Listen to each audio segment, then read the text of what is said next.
Passer à la dernière table ronde sur la dernière intervention, c'est pas une table ronde sur l'autoconsommation collective avec les outils pour répartir les électrons, avec Jean-Éric Garnier. Et c'est pas Caroline Plaza que je crois qu'on aura, mais Christophe Courtois. On perd en parité. On a essayé de respecter tout au long des 2 jours. Et en beauté, ça c'est subjectif, mais la parité au moins. Christophe, voilà. Donc il vous reste la tâche de conclure avec le dernier module. Je ne sais pas qui commence, non, je crois que ça doit être Jean-Luc, mais vous avez le beeper, vous avez un micro. Allez-y. C'est parfait, on va aller du physique vers le virtuel. Donc je m'appelle Jean-Éric Garnier, je suis le directeur général de Chauvet-Arnoux Énergie, fabricant de matériel de comptage et de mesure électrique pour les réseaux. Et surtout, j'interviens aujourd'hui en tant que président de la division compteur et centrale de mesure pour le Gimelec. Juste une toute petite introduction. Alors j'enfonce peut-être une porte ouverte avec cette assemblée ici, mais néanmoins, à chaque fois que je fais une intervention autour de l'autoconsommation, je le rappelle. Où est la télécommande? C'est ça. L'autoconsommation, il y a un cadre réglementaire qui est absolument foisonnant au niveau européen. Je ne vais pas vous les faire toutes, vous savez lire, bien entendu. Non, c'est pas dans le bon sens. Parfait. Le cadre réglementaire français, comme vous le voyez sur ce schéma très clair, il est encore plus clair, justement. Ceci dit, on peut quand même se targuer d'être le premier pays européen qui soit doté d'un cadre réglementaire pour l'autoconsommation collective. Tout ce que je voulais dire simplement, c'est que l'autoconsommation est légale. Ça paraît sans doute très curieux que je dise ça devant vous, mais je vous assure que pour des tas de gens devant lesquels je suis amené à intervenir, c'est pas du tout clair. Et il y a une véritable confusion à ce niveau-là. Donc non seulement c'est légal, mais elle est encouragée par les différents dispositifs réglementaires qui malheureusement sont parfois un petit peu difficiles, dans lesquels il est parfois un peu difficile de naviguer. Et je renvoie les gens qui ont cette difficulté de navigation vers Enerplan, qui peut vraiment les aider à s'y retrouver et à décoder et savoir comment monter leur opération. Ceci étant dit, 2 petits points rapides, parce qu'effectivement on est en fin de journée. Comment est-ce qu'on va répartir l'énergie dans les scénarios d'autoconsommation? En fait, il y a des tas de scénarios différents et il y a sûrement des modèles différents pour cette répartition. Alors, quand on consomme totalement l'énergie qu'on produit et si en plus on est isolé, il n'y a finalement pas de besoin de répartition. Quand on en réinjecte une partie dans le réseau public, la question peut se poser. C'est surtout, en fait, quand on va être en collectif, avec cette notion de périmètre dont on a vu qu'il est en train de changer avec le nouveau système du diamètre de kilomètres ou du rayon de 1 kilomètre. Mais concrètement, comment va-t-on répartir l'énergie? C'est pour ça qu'on intervient tous les deux ce soir, pour essayer d'éclairer un petit peu ce point-là. Alors, je vais d'abord vous parler du physique. En gros, qu'est-ce qu'on va répartir? Et puis, mon co-intervenant va vous parler du virtuel et de comment le répartir. Pour pouvoir répartir, il faut compter. Parce qu'à un moment ou à un autre, il va falloir savoir quelle énergie a été produite, a été consommée, où, quand, et comment d'ailleurs, on va en parler ensuite. Alors il faut savoir qu'il y a pas mal de réglementations qui encadrent les dispositifs de comptage pour tout ce qui est transactionnel. Il y a une directive européenne qui est la Measuring Instrument Directive qui doit être respectée par tous les appareils qui vont être utilisés pour faire de la facturation. Alors bien entendu, les compteurs installés par les entreprises de distribution, que ce soit Enedis ou les ELD, sont maintenant conformes à la MID, enfin en tout cas tous ceux qu'ils installent depuis novembre 2015. Sur des installations où vous voudrez faire du sous-comptage au sein d'un réseau privé ou faire un double comptage, il faudra utiliser des compteurs MID. Les compteurs, bien entendu, comme une ELD a son propre système d'information pour faire la relève, vous pouvez tout à fait avoir votre système de télé-relève. Et on va voir que plus on va vouloir répartir avec une fréquence élevée, plus il peut être intéressant d'automatiser la télé-relève pour avoir jusqu'à des informations toutes les 10 minutes, qui est souvent le pas utilisé. En tout cas, quel que soit le mode de répartition, quel que soit l'outil qu'on utilise, le système de répartition, lui, va avoir besoin de savoir quoi répartir et il faudra qu'il y ait du comptage. Alors, très souvent, on part du principe qu'il y a du Linky, il y a du compteur mis en place par l'ELD. Ce n'est pas obligatoire. Au sein d'un réseau privé, on peut tout à fait avoir son sous-comptage. Ça devient de plus en plus difficile, il y a beaucoup d'opposition à ça. Il n'en reste pas moins que nous, depuis des années, on a équipé des tas de galeries commerciales, des ports, des aéroports, qui aujourd'hui font leur propre répartition en utilisant leur propre sous-compteur, ce qui les a franchis d'un certain nombre de contraintes de TURPE, par exemple. L'avantage dans ces scénarios-là où ils ont leur propre compteur, c'est qu'ils ont une maîtrise complète des données, ils en connaissent la nature, le format, ils peuvent les avoir en temps réel et non pas en différé de 24 heures. Et on verra que plus on se rapproche de systèmes transactionnels où on va avoir d'un côté des gens qui achètent de l'énergie, de l'autre des gens qui les produisent et une offre et une demande, plus le besoin de temps réel va être important. Et puis il y a aussi tout un débat autour de la propriété des données. Alors il est clair que les données appartiennent aux consommateurs. En pratique, ce n'est pas toujours aussi facile. Donc parfois, ça peut être également un peu confus et certains des opérateurs de réseaux privés comme ça préfèrent avoir leur propre système de comptage et de gestion de l'énergie pour faire la télérelève, de façon à avoir une maîtrise complète.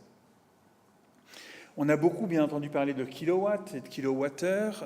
Il faut savoir que à partir du moment où il y a un scénario d'autoconsommation, il va y avoir des consommateurs qui parfois vont rencontrer des problèmes de qualité d'énergie. Alors en France, on a la chance, on est souvent critique vis-à-vis d'Enedis et d'EDF, n'empêche qu'il y a une chose qui est certaine, c'est qu'on a une qualité d'énergie qui est absolument exceptionnelle. Et pour avoir vécu à l'étranger, je vous assure que c'est vraiment vrai. Il n'en reste pas moins qu'à partir du moment où il va y avoir un réseau d'autoconsommation et qu'un jour un consommateur va vous dire « j'ai tel dispositif qui ne fonctionne plus », vers qui va-t-il se retourner ?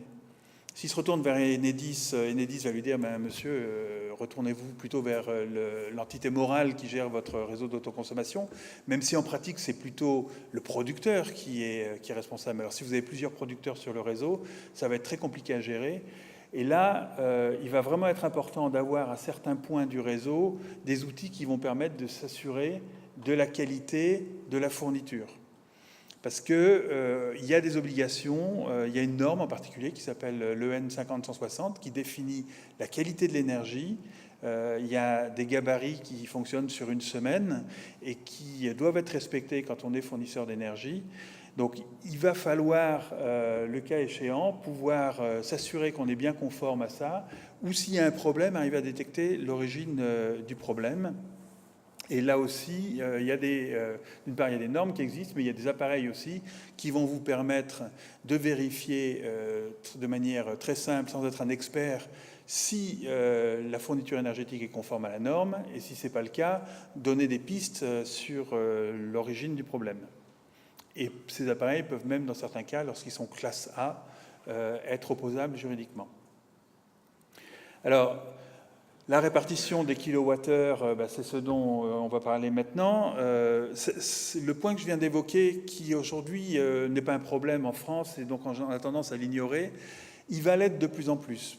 Et nous, on le voit avec le développement des ENR, il y a de plus en plus de problèmes de qualité qui apparaissent, avec le développement de dispositifs comme les LED, par exemple. Les LED fonctionnent en basse tension, il y a souvent des alimentations de mauvaise qualité derrière les éclairages LED qui renvoient des harmoniques sur le réseau, qui polluent beaucoup.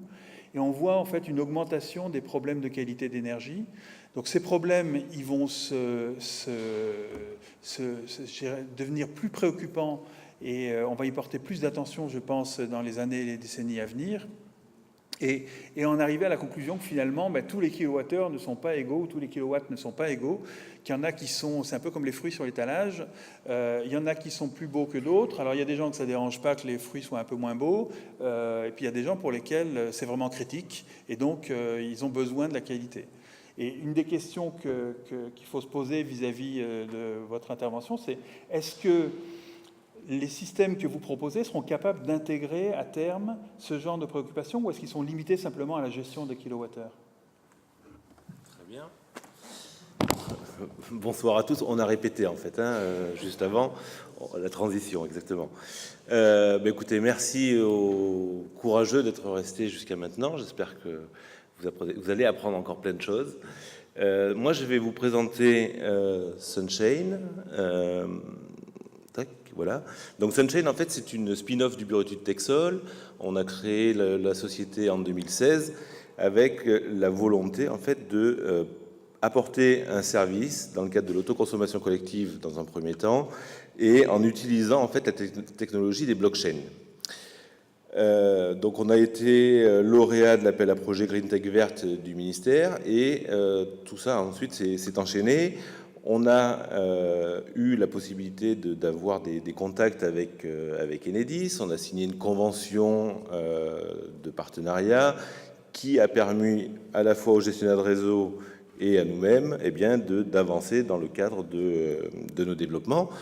Sunshine a travaillé sur le développement de la technologie et Enedis a travaillé sur son système d'information pour justement pouvoir accueillir les projets d'autoconsommation collective.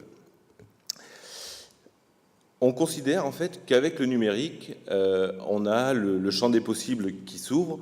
Et avant de rentrer dans le détail de ce que l'on propose, une phrase qui va résumer un petit peu la façon dont on voit les choses, c'est que on est parti du principe que le réseau de distribution en France était de très bonne qualité.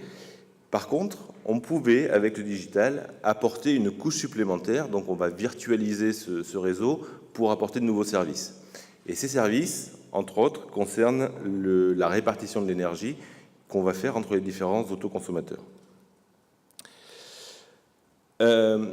Alors, le principe, il est simple, c'est qu'effectivement, on a un ou plusieurs producteurs, plusieurs consommateurs, et on va définir des règles pour répartir l'énergie qui est injectée sur le réseau.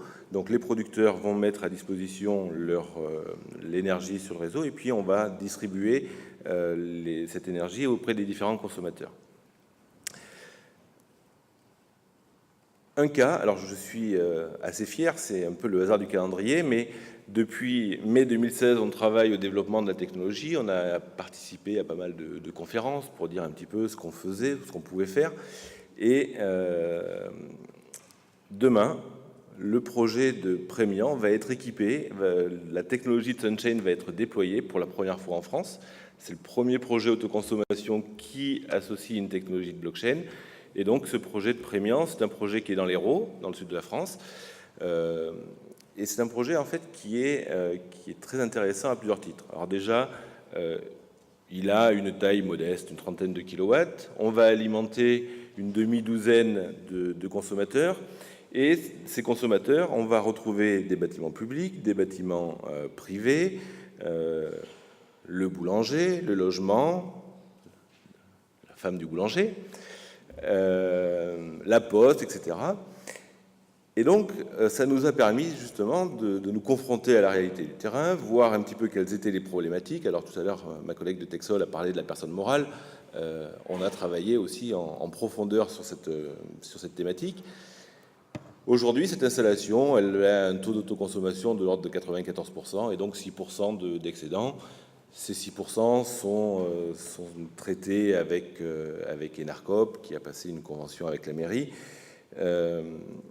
Et un gros travail a été mené pour répondre à la volonté politique du producteur, qui en l'occurrence est la mairie, puisqu'il voulait que, une fois que l'installation serait en route, eh bien, il y ait une distribution équitable. Alors après, tout est dans la définition de cette notion d'équité, mais il voulait que chaque participant ait la même quantité d'énergie. Donc il a fallu, en fonction des profils, faire tourner des modèles pour voir justement quelle était la règle qu'on allait intégrer dans la blockchain pour répondre à cette problématique. Alors quand on parle de blockchain, souvent on fait référence au Bitcoin, donc premier support d'une crypto-monnaie. cette technologie, en fait, elle a la particularité d'être très énergivore. Donc, en 2016, quand on a travaillé justement sur le choix de la technologie support, eh bien, c'est une technologie qu'on a immédiatement supprimée, puisque en fait, on ne voyait pas une prestation de Sunchain qui allait consommer plus d'énergie que ce qu'elle ne pourrait répartir. Donc, on a choisi une technologie blockchain par consensus, par consensus, qui permet justement d'avoir une consommation des nœuds, donc les supports, qui est relativement faible, de l'ordre de 500 Wh par mois, donc qui est parfaitement équilibré par rapport au projet qu'on adresse. Donc la blockchain, elle permet de certifier des transactions sans tiers de confiance. Elle permet également, enfin, elle apporte deux autres gros avantages. Le premier, c'est que quand on parle de la personne morale, on parle d'une pluralité d'acteurs, consommateurs, producteurs, qui, à un instant T, se sont mis d'accord sur une règle de répartition. Avec la blockchain, cette règle de répartition, en fait, elle va être intégrée dans ce qu'on appelle les smart contracts. En fait, c'est un programme informatique dans lequel on rentre la règle de répartition et ensuite, toutes les demi-heures, eh bien, il y a un bilan qui est fait et qui va appliquer les règles qu'on a données. Donc, ça apporte de la sérénité au sein de la personne morale. On évite les problèmes de j'aurais dû en avoir plus, etc. Là, c'est quelque chose de parfaitement autonome et automatique qui le fait, donc c'est plutôt bien. Et puis, les smart contracts permettent, comme j'ai dit tout à l'heure, de mettre en place des règles de répartition poussées, intelligentes, qui répondent aux attentes parfois un peu exceptionnelles de la communauté. Et à partir du moment où on est capable de définir ces règles sur un programme informatique, eh bien la règle est appliquée. Elle est évolutive, elle est scalable. Aujourd'hui, notre premier projet donc, concerne une petite dizaine d'acteurs, mais on travaille sur des échelles plus importantes, notamment pour les gens qui étaient d'ailleurs. On travaille également comme brique sur le projet SmartMagne, qui est développé avec la mairie de Marmagne et Omexom. On travaille également sur d'autres projets, sur du tertiaire, sur des problématiques liées à des zones d'activité, où là, effectivement, on est très en attente de l'augmentation du périmètre, parce que plus on aura un périmètre important, plus l'effet de foisonnement sera lui aussi important, et plus il y aura un intérêt à répartir de l'énergie, sachant qu'on aura plusieurs producteurs. Donc là, la blockchain, on voit qu'elle apporte quand même un vrai plus.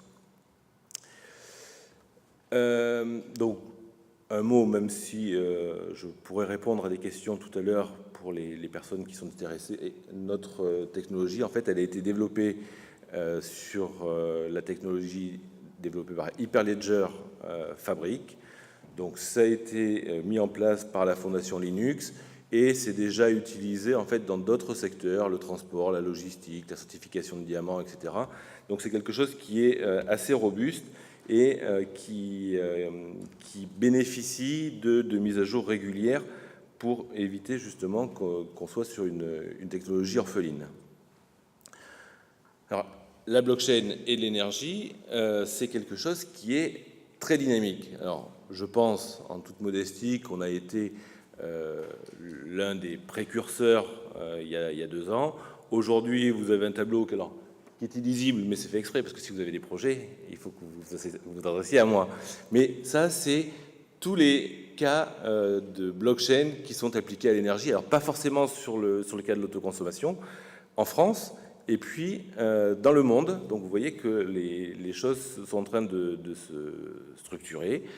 Quand on parle de blockchain et d'énergie, ou de blockchain tout court, on a beaucoup d'effets d'annonce, pas mal de marketing. Nous, on a décidé non pas de faire du marketing, mais de rentrer dans le vif du sujet.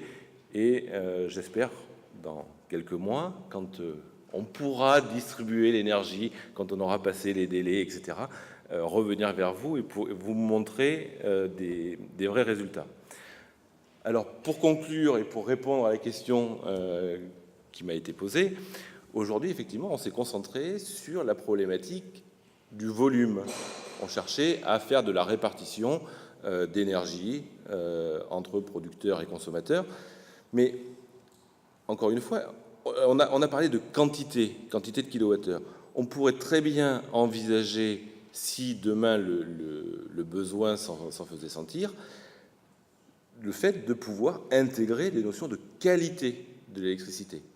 Dans ce cas-là, on ne se servirait pas de la blockchain comme d'un moyen pour certifier une transaction, mais plutôt comme un moyen, comme un registre distribué qui permettrait justement aux différents acteurs d'avoir une seule et même preuve non falsifiable. Merci beaucoup.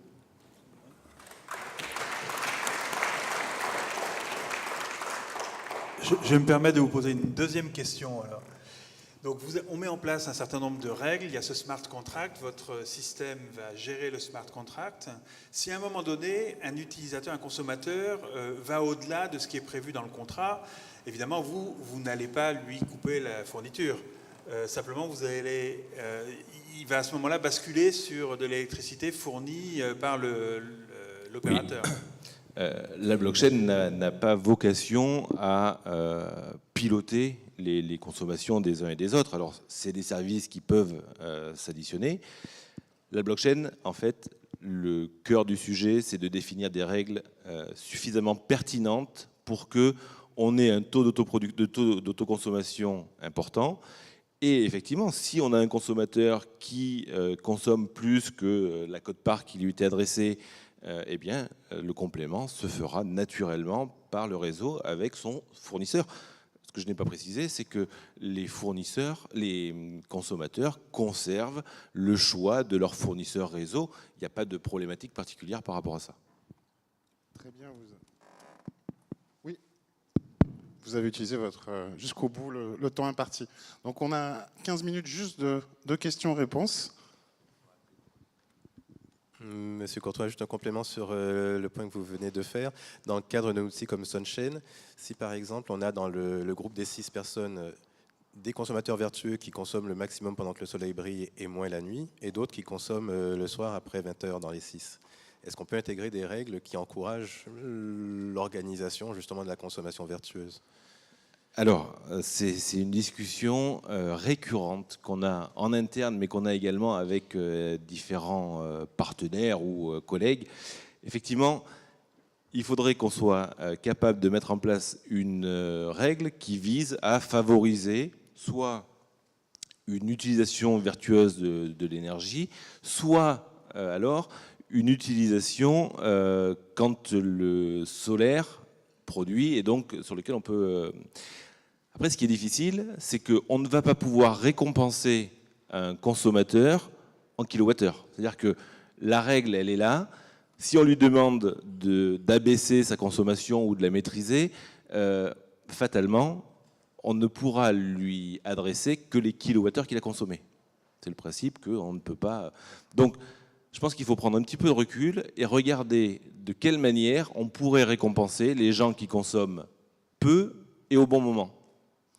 D'un autre côté, quand vous avez un boulanger dans un projet d'autoconsommation collective, c'est quand même un peu difficile de lui demander de fabriquer le pain pour le vendre la nuit.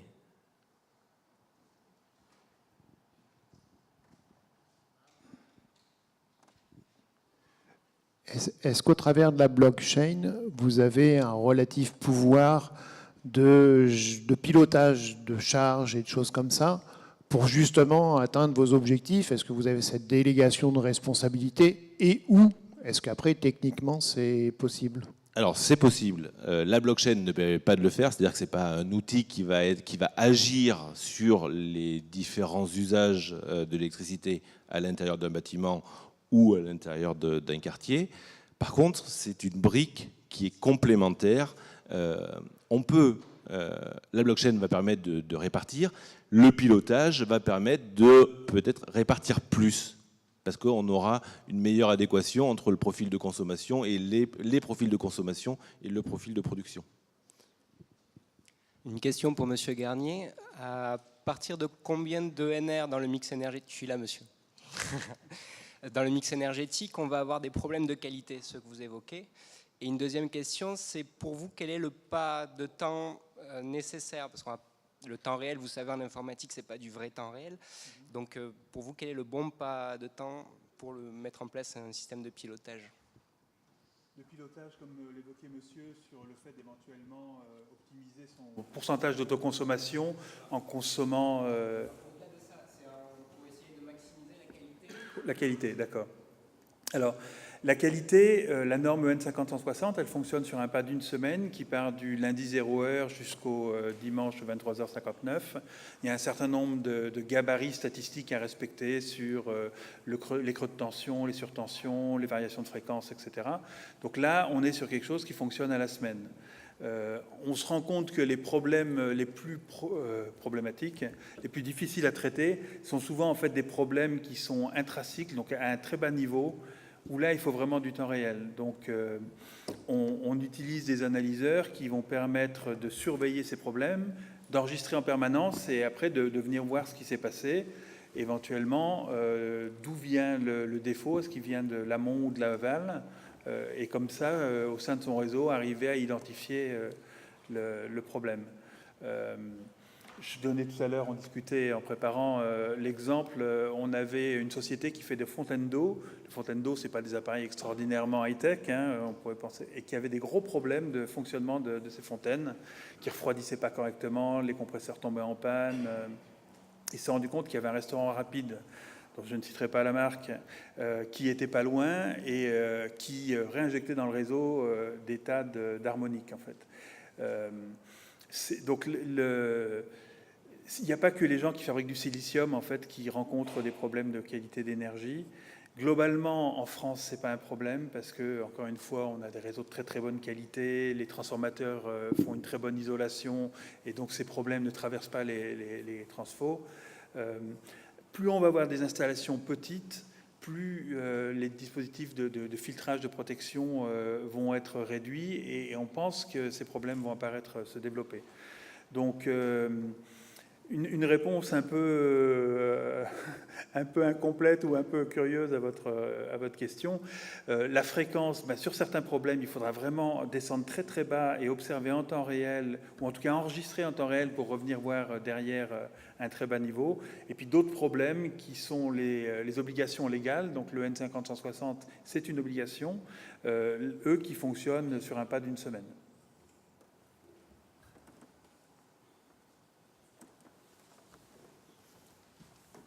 On a épuisé les questions. Donc, encore une.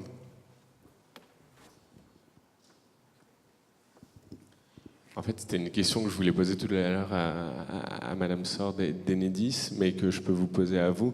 J'étais assez surpris en fait d'entendre parler du rôle du fournisseur d'électricité dans l'autoconsommation collective et du délai qu'il y avait. Donc la question que j'avais, c'était a-t-il un rôle de validation? Et surtout, l'autre question derrière, c'est est-il au courant dans son périmètre de clients, lesquels font partie d'une opération d'autoconsommation collective? Connaît-il les règles de la clé de répartition, par exemple, qu'on met dans la blockchain? Et connaît-il la part d'énergie qui est autoconsommée par les clients? Alors, moi, j'aurais bien répondu volontairement à la question, mais j'ai demandé à Richard de se transporter vers Corinne Source qui va apporter ces éléments.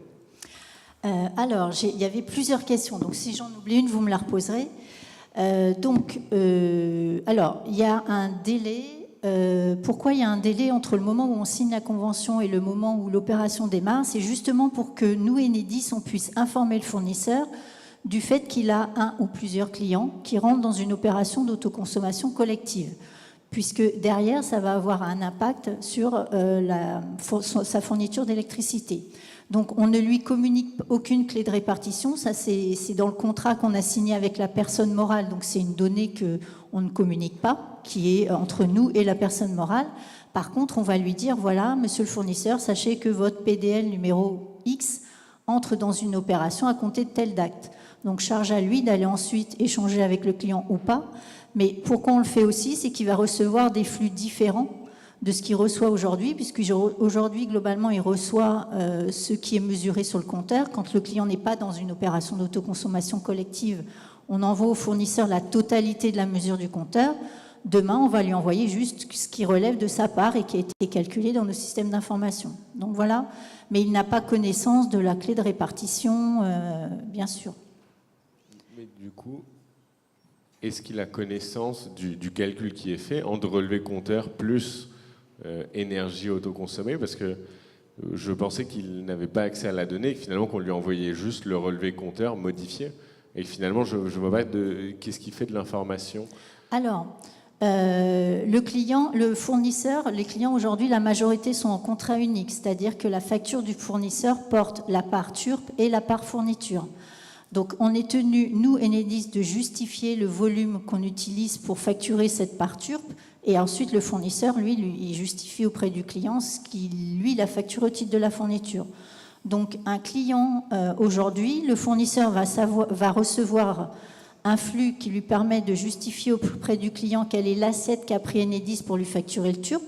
Donc un client qui reste dans un TURP que je vais appeler standard, c'est la totalité de la mesure. Un client qui aura opté pour le TURP autoconso, eh bien, il verra les deux parts. Et à côté de ça, on lui envoie la part d'énergie sur laquelle, lui, il va devoir appliquer sa fourniture. Je ne sais pas si c'est clair. Oui, c'est très clair. Mais donc, en fait, dans la nouvelle facture de fourniture, oui, il y a la partie énergie qui est, on va dire, divisée par 2. Par exemple, ça couvre 50% de ses besoins.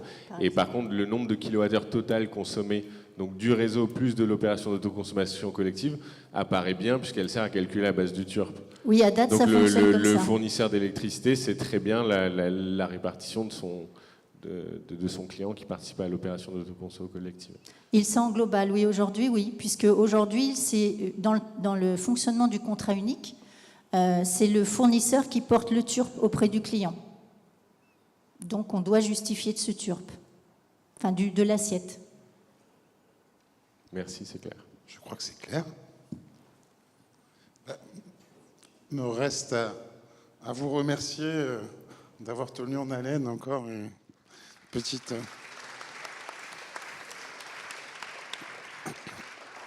Merci à vous. Donc, la journée va se conclure sans plus d'intervention. Vous remercie d'être resté attentif jusqu'au bout. Pour ma part, je voudrais remercier l'équipe d'Enerplan, Mathilde qui est en back-office derrière, qui a beaucoup participé au succès de cette opération, nos partenaires, les collègues du CESE. Donc, et vu le succès, sans doute qu'on aura une deuxième université d'été l'année prochaine, mais on verra ça en fonction des questionnaires de satisfaction qui vous seront adressés très prochainement. Les présentations et les vidéos seront mis en ligne vraisemblablement à partir de lundi ou mardi au maximum sur notre site internet. Voilà, merci à tous, bon retour et au plaisir de bientôt.